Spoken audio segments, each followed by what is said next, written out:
Baik, kita lanjutkan ya untuk materi berikutnya. Nah, materi berikutnya ini adalah dokumen objek model ya, atau maksudnya di sini kita akan memanipulasi dokumen objek model dengan menggunakan JavaScript seperti itu.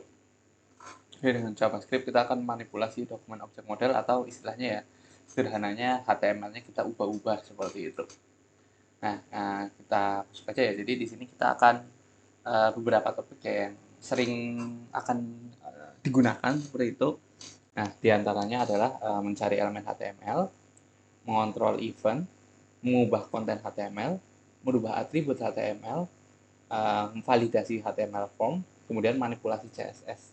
Dan ini adalah terkait dengan JavaScript ya, terkait dengan JavaScript yang akan kita bahas. Nah, untuk manajemen DOM di sini, manajemen DOM yang menggunakan JavaScript, yang lainnya masih banyak sekali ya. Tadi di depan juga sudah ada seperti membuat suara, merubah suara dan lain-lain. Itu cuman belum kita bahas ya. Yang kita bahas di pertemuan hari ini hanya ini saja. Nanti mungkin untuk yang topik-topik lain bisa dieksplor karena sebenarnya banyak sekali manajemen DOM dari JavaScript seperti itu.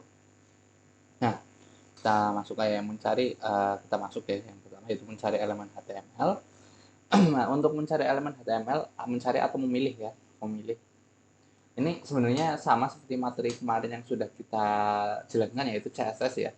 Kalau CSS kita memilih atau mencari elemen HTML kemudian akan kita styling kan. Nah, di JavaScript juga sama yaitu kita akan mencari atau memilih elemen HTML yang nanti kita ubah kontennya, ubah atau atur kontennya seperti itu. Nah, sama seperti CSS di sini kita bisa memilih berdasarkan ID, berdasarkan nama tag, kemudian bisa berdasarkan nama kelas seperti itu. Ini nama tag HTML ya, nama tag HTML. Dan juga yang terakhir yang berbeda adalah berdasarkan CSS selector. Nah, ini nanti seperti apa nanti kita lihat ya. Kemudian yang pertama kita lihat dulu mencari elemen HTML berdasarkan ID seperti itu. Yaitu menggunakan ini fungsinya yaitu document.getElementById by ID seperti ini. Jadi ini nanti di dalam sini argumennya adalah nama ID dari suatu elemen ya di sini. Nah, di sini kita coba lihat di sini kita punya paragraf dengan ID demo paragraf ya. Oh, di sini ada apa atribut baru defer. Nah, defer di sini itu adalah berarti script JavaScript ini akan dijalankan setelah semua tag selesai di load seperti itu. Jadi ketika semua script ini teks semuanya sudah berubah menjadi DOM. Nah, ini jadi sudah menjadi DOM, maka baru JavaScript ini baru jalan seperti itu. Nah, ini fungsi dari defer seperti itu, defer. Nah, kita masuk ya. Nah, di sini kita lihat di sini kita milih ya dokumen get element by ID. Jadi kita akan memilih elemen berdasarkan ID-nya. Ini kita demo paragraf. Kita pilih. Nah, kita simpan di variabel element. Nah, kemudian di element ini kita coba ubah kontennya ini. Ini merubah konten dengan hello world seperti itu. Kemudian akan menghasilkan tulisan hello world. Ini bisa kita coba saja. Atau nanti kita bisa coba ya di sini ya. Oh, sorry. Untuk ini di sini ya. Nah,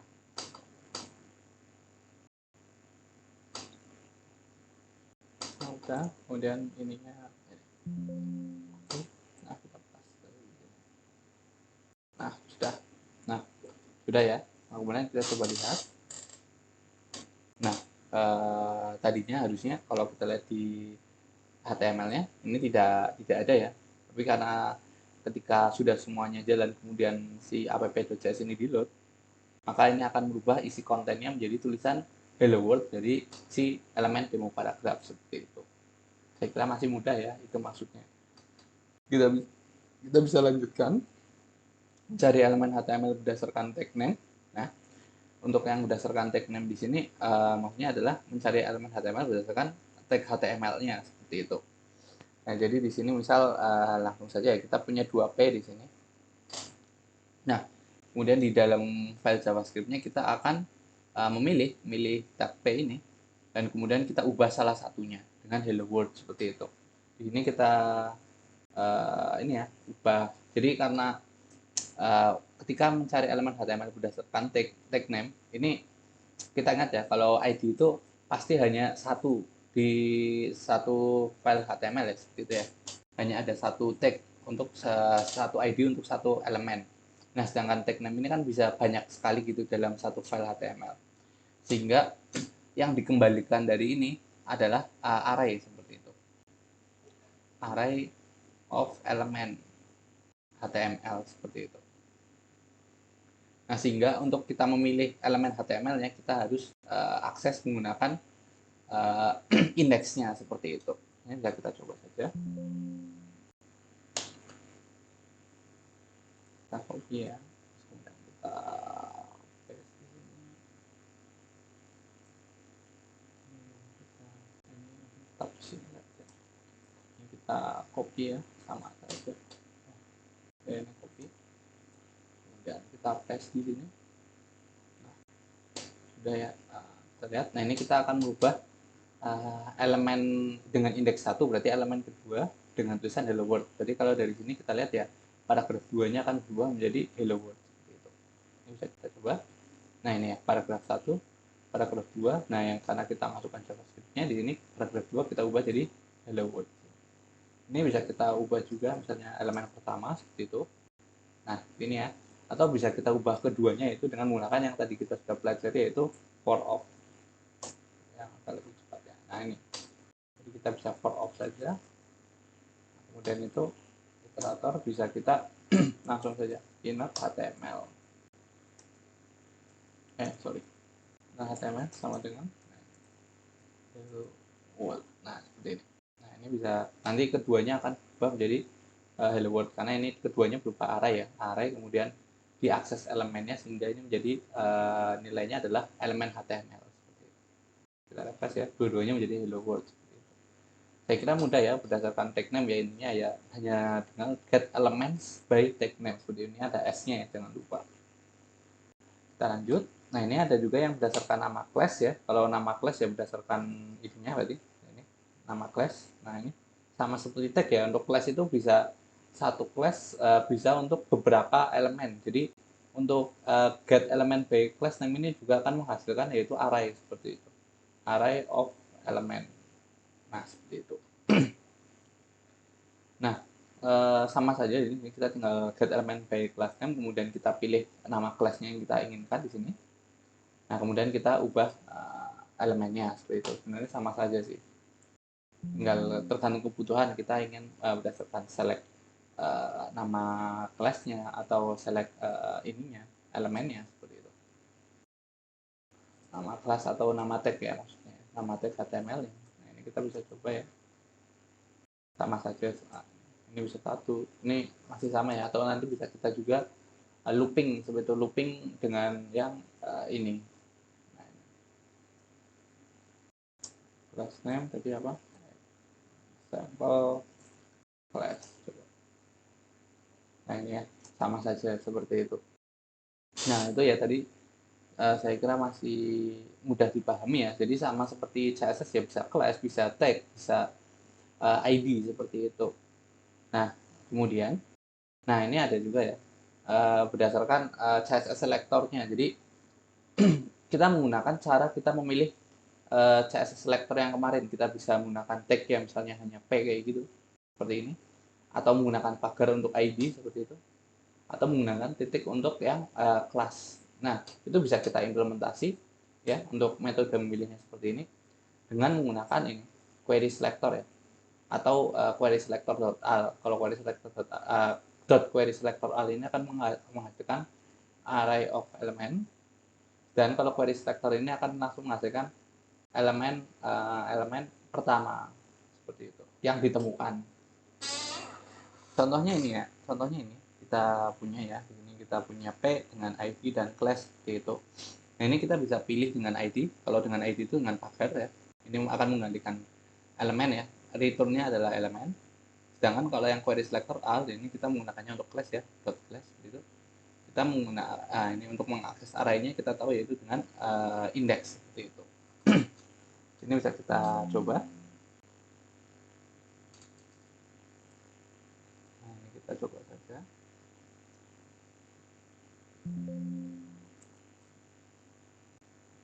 Nah, ini sudah ya, sudah coba, kita bisa refresh. Ini kita lihat. Nah, tulisannya perubahan ya. Di sini kalau harusnya kita lihat di sini adalah paragraf 1, paragraf 2 yang hasilnya adalah perubahan paragraf 1 dan perubahan paragraf 2. Jadi ini terlihat kalau berubah ya.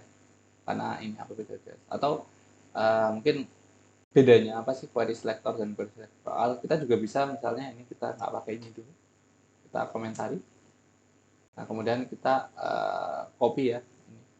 Kita copy kelasnya. Jadi ini akan memilih kelas. Nah, ini adalah perubahan paragraf. Nah, dengan query selector, ini returnnya adalah, ya kita bisa milih kelas, tapi returnnya adalah yang pertama kali cocok seperti itu. Jadi ini akan memilih elemen pertama yang memiliki kelas adalah example class. Jadi kalau kita lihat di sini yang memiliki example class, elemen pertama yang memiliki example class adalah P. Nah, di sini kita bisa lihat, saya refresh. Nah, yang berubah adalah perubahan paragraf 1. Paragraf 2 tetap ya di sini. Nah, itu contohnya. Bedanya query selector dan query selector all seperti itu. Nah, saya kira mudah ya. Ini bisa lanjut lagi. Nah, kemudian mengontrol event. Nah, mengontrol event ini juga cukup sering ya di JavaScript ya. event yang ada di JavaScript itu atau di HTML itu banyak ya. Contoh event itu yang kita sudah sempat singgung kemarin. Ada misal teman-teman ini ketika JavaScript kemarin kita pelajari on hover seperti ya. Hover seperti itu. Kemudian kita kemarin belajar aktif seperti itu. Kemudian kita kemarin belajar apalagi ya, aktif, hover, kemudian misal nanti ada klik ya, nanti misal ada lagi drag seperti itu. Kemudian ada lagi misal ketika suatu klik kanan gitu, right click, nah, itu misal. Nah, itu event-event yang ada di HTML seperti itu yang disupport ya di browser istilahnya. Nah, ini bisa kita kontrol. Jadi ketika kita klik suatu elemen ini bisa kita lakukan suatu aktivitas ya. Itu kita bisa atur dengan JavaScript. Nah, kalau HTML dan CSS saja itu belum bisa.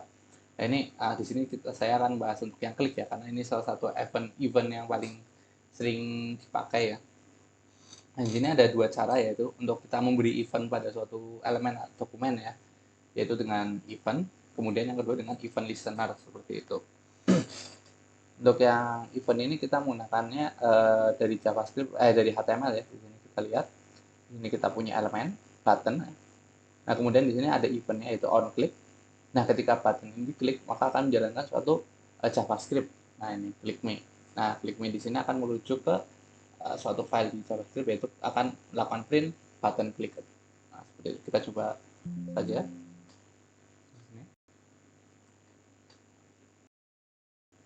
Nah, ini kita paste di sini ya. Nah, ini sudah kita refresh. Nah, ini ketika klik, nah, ini akan memunculkan tulisan button clicked ya. Nah, di sini itu ya salah satu caranya ya. Nanti di sini ya kita bisa banyak sekali gitu. Misal kita bisa kasih event apa seperti itu. Misal kita mau hitung klik ya, misalnya di sini kita kasih misalnya satu variabel i gitu sama dengan 0. Nah, ini terus kita masukkan di sini misalnya i plus gitu. I plus kemudian button clicked, nah misal i, nah seperti itu. Ini kali, nah ini kita bisa coba misal kita hitung berapa kali diklik seperti itu. Misal ini ini kurang spasi, ini bisa ya. Nah ini 1 kali 2 kali. Nah ini kita bisa buat seperti ini ya. Cuman kalau JavaScript kita refresh, ya datanya hilang, variabelnya bersih kembali seperti itu. Itu contohnya ya, salah satu contoh saja untuk event. Nah, kita bisa lanjut. Nah, yang kedua adalah event listener ya, cara kita memberi event pada HTML ya. Nah, ini sama juga, kita juga punya di sini button juga, tapi kali ini kita nggak pakai on click, tapi kita kasih ID-nya. ID 1, ID button 1 ya. Nah, di ID button 1 ini fungsinya masih sama ya. Fungsinya masih ketika button akan muncul lihat. Nah, cuman di sini eventnya kita beri ketika kita select dulu ya, kita pilih buttonnya gitu, kita simpan di elemen. Nah, kita tambahkan dengan add event listener. Nah, ini untuk menambahkan ya dengan event listener seperti itu. Nah, ketika kita melakukan klik, maka akan menjalankan fungsi click me seperti itu. Ini contohnya yang menggunakan event listener. Hasilnya akan sama saja seperti itu. Kita copy, paste, ya. Nah, ini ketika kita jalankan, refresh, nah, tentunya ini akan menghasilkan hasil yang sama persis karena ya memang keduanya sama saja ya, antara menggunakan event ataupun event listener di sini sama saja. Cuman mungkin untuk yang lebih mungkin pribadi ya, lebih enak digunakan adalah ini ya. Karena dari kita melihat HTML saja di sini kita sudah tahu bahwa akan ada suatu event yang jalan ketika button diklik seperti itu. Sedangkan kalau dengan event listener ini kita nggak tahu ketika button ini diklik apa sih yang terjadi seperti itu. Di sini kita kurang informasi ya di sini. Kita harus membongkar dulu JavaScript-nya baru kita tahu bahwa ketika diklik maka akan menjalankan suatu fungsi seperti itu. Jadi saya kira lebih mudah dipahami ketika kita menggunakan ini seperti itu. Nah, kita lanjut saja. Itu yang merubah konten elemen HTML ya. Ini tadi kita sudah intip sedikit. Oh ini belum. Yang terakhir ya. Ini contoh mengontrol event yang terakhir ya. Di sini kita akan coba membuat suatu kalkulator sederhana seperti itu. Kita coba membuat kalkulator sederhana ya di sini. Itu kita punya dua input ya di sini. Dua input. Ini kita bisa memasukkan nilai di sini. Nah, kemudian di sini kita beri button on click tambah. Jadi ketika klik tambah di sini, ini akan menjalankan fungsi ini. Di mana fungsi ini akan memilih elemen 1 dan elemen 2, yaitu file 1, file 2, akan memilih dua elemen ini. Nah, kemudian kita simpan value-nya di sini dengan cara lm.value ini ya. Ini menyimpan value. Nah, kemudian kita parse integer, kita ubah jadi tipe datanya jadi integer, kemudian kita jumlahkan, kemudian kita print seperti itu. Nih ya, nah, jadi ketika kita jalankan mungkin ini file 1 10, file 2 20, maka di sini akan di sini ya di parse jadi integer, di sini juga jadi integer, kemudian di print jadi 30. Nah, ini akan di print. Kita coba saja langsung ya. Kita coba langsung di sini. Nah, ya sudah. Kita paste. Nah, ini ya. Nah, jadi untuk input kalau kita ingin ambil value-nya itu dengan dot value seperti itu. Kalau tadi kan dot inner HTML, kalau yang tadi kita kalau lihat ya, kalau ini kita kalau untuk yang tag input kita menggunakannya itu dot value. Nanti kenapa sih kita harus menggunakan parse integer ini, nanti kita lihat. Nah, ini kita coba dulu ya. Jadi kita coba 10. Misal ini 10, kemudian ini 29 ya. Kita coba ini jadi 39. Nah, kenapa sih harus pakai parse integer? Coba kita hapus ya. Kita hapus. Nah, kalau tanpa parse integer, kalau kita coba refresh, kemudian kita jalankan, karena ini merupakan input teks, nah ini karena ya menghasilkannya adalah teks ya, jadi ini dibacanya sebagai string, makanya kita ganti menjadi parse integer seperti itu. Ini di refresh dulu. Nah, baru di print. Ini karena nggak kita masukkan nilainya. Ini masukkan dulu.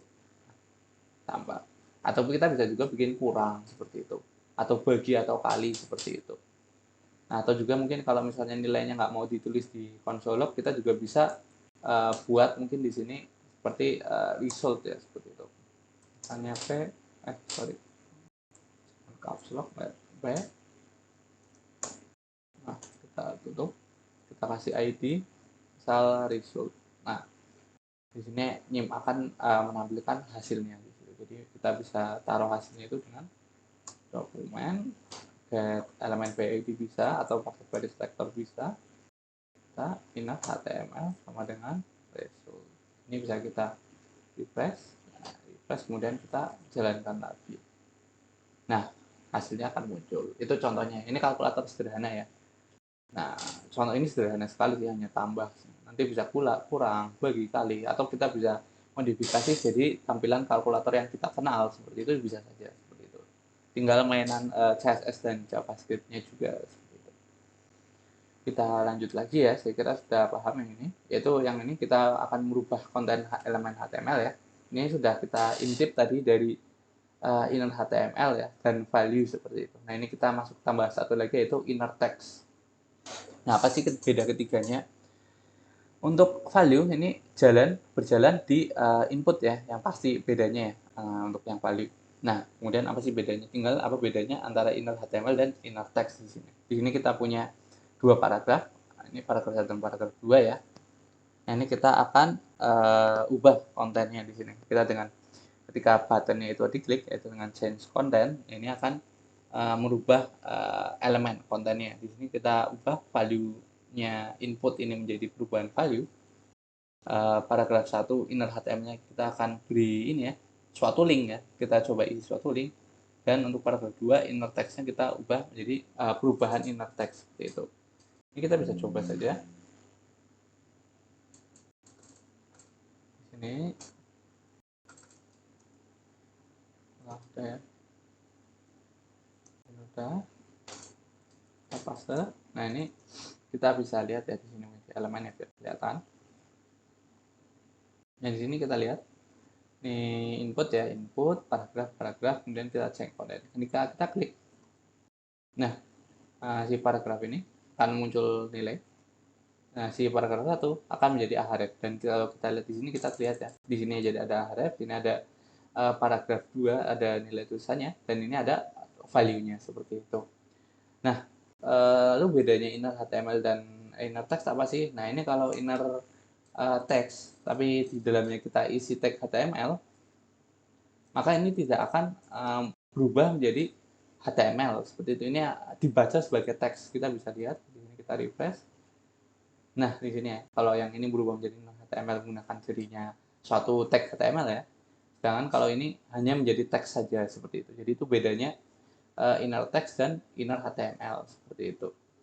Saya kira mudah dipahami ya. Itu sih yang sering digunakan. Nah, kita lanjut saja. Jadi kita bisa menyisipkan berbagai file ya nanti dengan inner HTML ini ya, macam-macam seperti itu. Nah, kita lanjut ya. Itu ya, ini merubah atribut dengan elemen suatu elemen HTML ya. Nah, ini kita bisa rubah atribut ya. Atribut di sini banyak, tapi di sini coba saya contohkan adalah ahref ya. Jadi misal kita punya satu link, ini tidak kemana-mana ya, hanya pagar saja. Nah, kita akan change atributnya, yaitu kita ubah linknya ini, hrefnya ini, ke Google seperti itu. Kita bisa coba langsung ya. Copy, kita paste di sini. Ini kita bersihkan dulu. Nah, dan ini juga sama. Nah, kemudian yang ini kita copy ya. Kita paste di sini. Kita copy, paste. Nah, sudah ya. Di sini bisa kita coba. Nah, yang diklik nggak kemana-mana ya karena pagar. Dan kita klik, nah, kita lihat lagi. Di sini berubah ya, mungkin saya refresh lagi. Nah ini ya, ini hanya pagar. Kemudian kita klik. Nah ini berubah ya ke Google ya. Jadi kalau kita klik, maka ini akan ke Google seperti itu. Nah, contohnya seperti itu. Apakah hanya ahref saja? Enggak, tentunya. Kita juga bisa, misal gambar seperti itu. Kita bisa seperti misalnya gambar, misalnya image ya, image src seperti itu. Di sini misal yang kemarin HTTP via placeholder ya kemarin form 150 misal. Nah ini kita kasih ID misal gambar ya, gambar satu. Nah kita kasih gambar satu. Nah misal ketika diklik, nah ini kita akan pilih.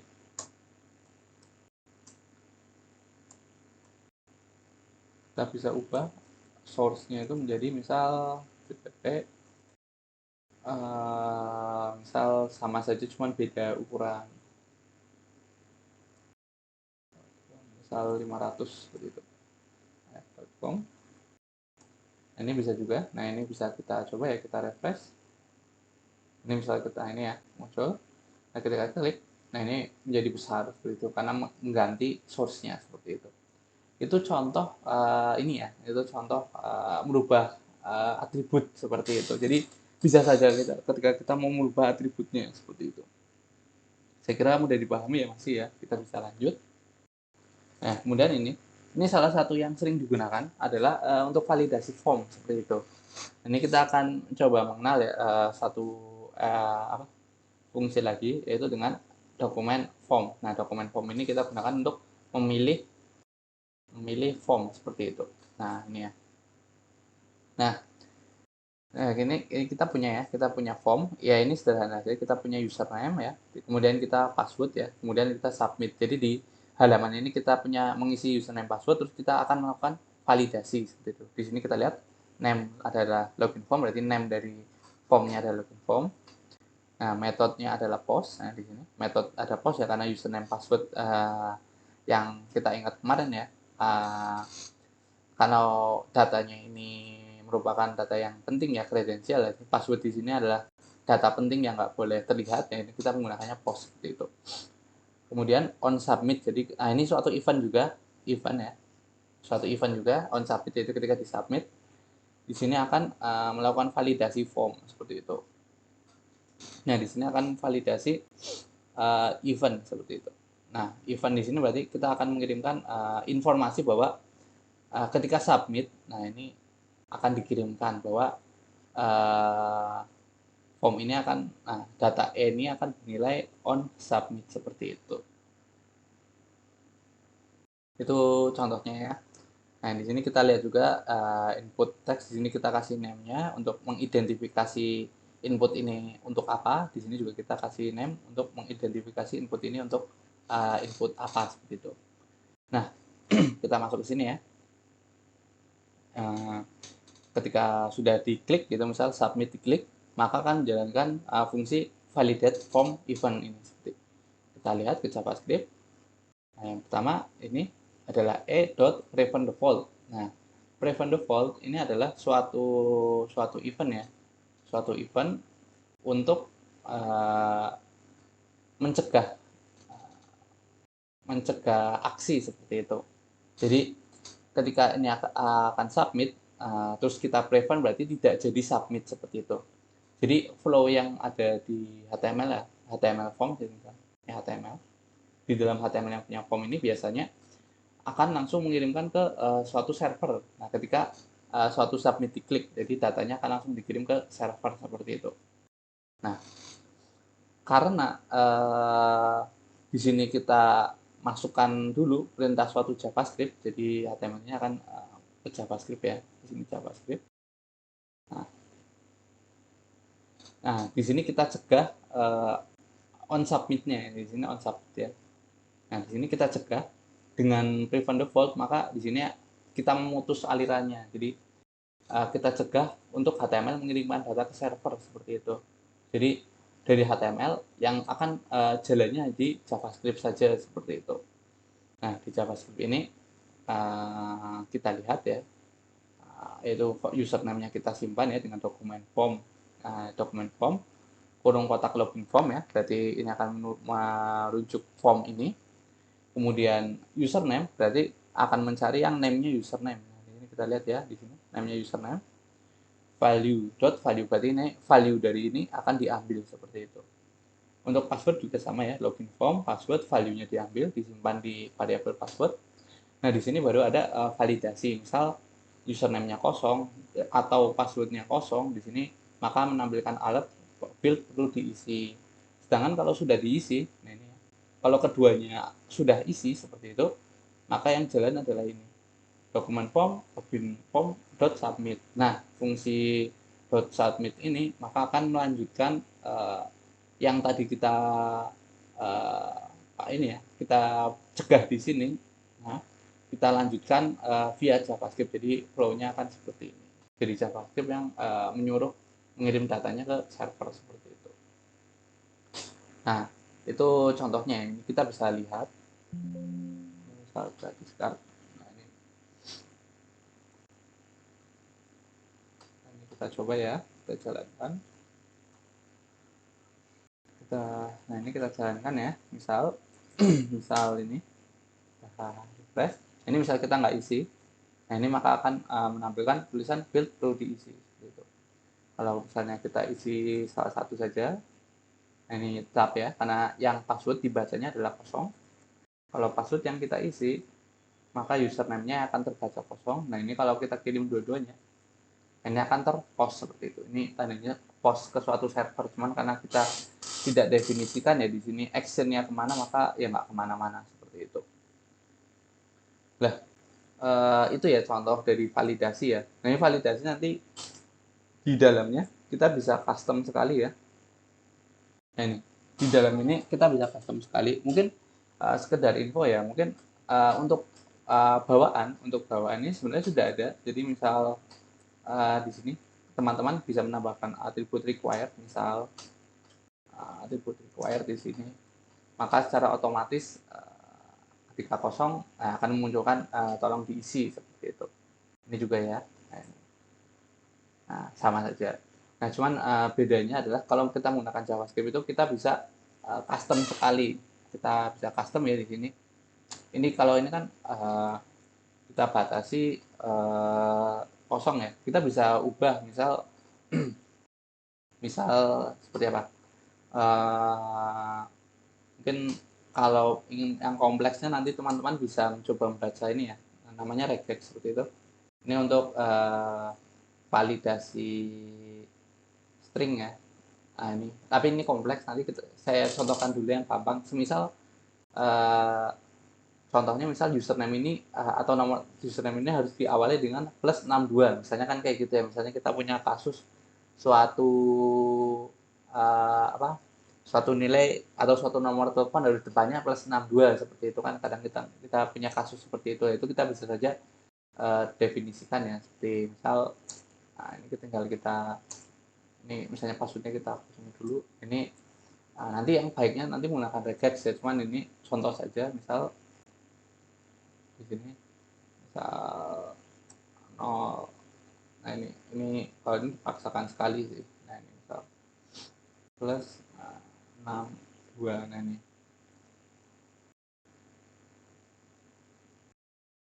enggak dibikin pakai dan saja. Masih ingat ya kalau ini pakai dan ya. Jadi ketika diawali dengan karakter pertama plus, kemudian karakter kedua 6, karakter 3 2, ini nanti kita lanjut saja submit. Tapi kalau username atau tidak diawali dengan karakter ini, maka akan memunculkan field perlu diisi. Ini bisa kita coba saja ya, misal ini kita isi asal. Nah, ini ini tadi saya matikan ya. Nah, ini sudah nyala lagi, kita coba. Nah, ini sudah ya, kita coba. Nah, ini perlu diisi. Nah, kalau kita coba plus 62 8, nah ini masuk arah saja. Nah, ini masuk. Itu contoh implementasi ya. Dengan JavaScript kita bisa sangat custom sekali. Nah, itu tadi. Mungkin untuk ini, nah ini tuh untuk validasi di sisi klien ya. Ini validasi, nah ini validasi sisi klien ya. Nanti ada juga validasi di sisi server seperti itu. Nah, itu untuk ini ya, validasi HTML form ya. Nah, kita lanjut. Nah, kemudian kita bisa manipulasi CSS. Nah, dengan JavaScript kita juga bisa merubah CSS-nya itu dengan elemen dot style seperti itu. Elemennya kemudian dot style. Nah, kita coba ya, di sini kita punya button di sini. Ini toggle show this seperti itu. Di situ maksudnya adalah kita akan mengirimkan elemen button ini seperti itu. Kalau tadi event itu mengirimkan event ini, kalau this itu adalah mengirimkan elemen ini. Dan nanti kita coba lihat ya bedanya. Nah, ini ketika kita klik, tombolnya akan menjalankan ini toggle show. Nah, di toggle show ini kita akan milih hideable. Nah, ini milih hideable ini. Nah, di sini ketika displaynya blok atau tidak ada displaynya, ini akan kita hilangkan non. Nah, ini kalau ini nanti inner text show, berarti tulisan ini akan kita ganti show. Nah, sedangkan kalau berarti kalau displaynya bukan blok atau ini, atau berarti sudah non, ketika itu akan ketika diklik kita akan menampilkan blok. kemudian ininya akan kita ubah tulisan show jadi hide lagi. Kita bisa lihat ya, mungkin.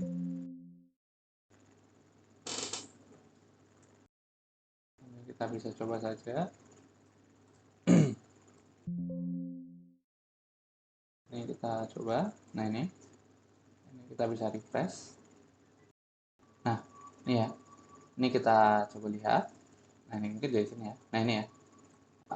P-nya kita lihat ya. P-nya display-nya block ya di sini ya. Kemudian ini ya, kita toggle this, kita klik. Nah, ini ya, tadinya dia block. Nah, kita tambahkan non di sini. Nah, seperti itu. Elemen dot style-nya kita tambahkan menjadi non. Di sini berubah menjadi non ya. Nah, tulisannya sudah berubah menjadi show untuk button-nya. Kemudian klik-klik lagi. Nah, ini muncul lagi. Nah, ini muncul ya. Tulisannya berubah jadi hide. Terus, nah ini display-nya. Ini berubah jadi block. Nah, itu contohnya ya. Contoh ini, apa namanya, manipulasi CSS ya. Jadi, mudah sekali. Jadi, kita bisa buat efek seperti ini ya. Cukup dinamis seperti itu. Dengan bisa merubah CSS-nya. Ini bisa macam-macam. Nggak hanya display saja. Bisa warna, bisa macam-macam seperti itu.